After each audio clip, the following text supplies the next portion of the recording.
Hello అండి, నేను మీ doctor Swapnasri, MD general medicine, Vijayawada. ఒక కామన్ ప్రాబ్లమ్ మసిల్ క్రాంప్స్. దీని గురించి తెలుసుకుందాం ఈరోజు.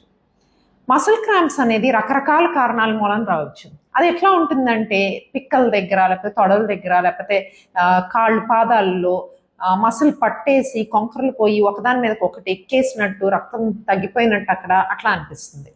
దీనికి రకరకాల కారణాలు ఉంటాయి.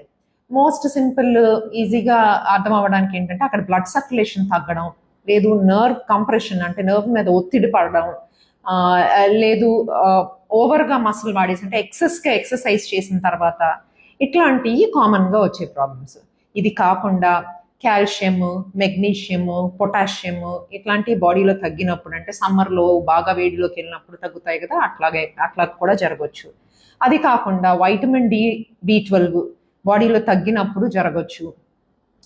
ఇది కాకుండా డిహైడ్రేషన్ అనేది బాగా కామన్గా జరుగుతుంది. ఈవెన్ ఈ సీజన్లో కూడా, వర్షాలు పడిన తర్వాత కూడా డిహైడ్రేషన్ జరగవచ్చు హ్యూమిడిటీ మూలాన. సో ఈ సీజన్లో దాని గురించి కూడా చూసుకోవాలి. ఇవి కాకుండా బాడీలో వేరే ఇంటర్నల్గా ప్రాబ్లమ్స్ ఉండడం, అంటే sugar, thyroid, kidney problem, heart problem.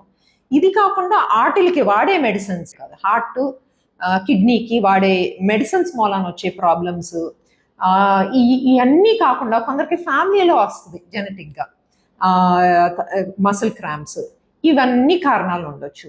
So మీకు మసిల్ క్రాంప్ ఉంటే మీ డాక్టర్ని సంప్రదించి ఏమైనా టెస్ట్స్ అవసరమా అనేది అడిగి చేయించుకోండి. Thank you.